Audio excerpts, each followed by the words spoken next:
So let's talk about pumpkins. I grew, this is called the Long Island cheese squash slash pumpkin.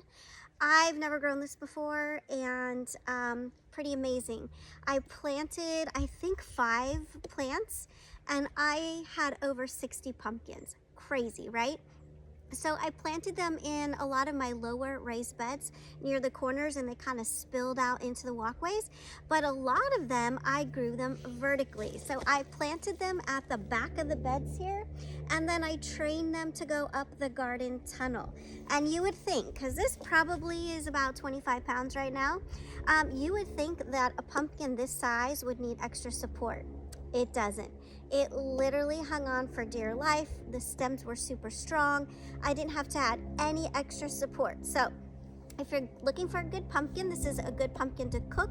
It's also very similar to butternut squash, but you can make pies with it, soups with it, stews with it, all kinds of great things. And the seeds roast up and they're very delicious. So this is called Long Island cheese. You can grow it in a garden bed, directly in the ground, or up vertically. Thanks for following. Thanks for liking. See you next time.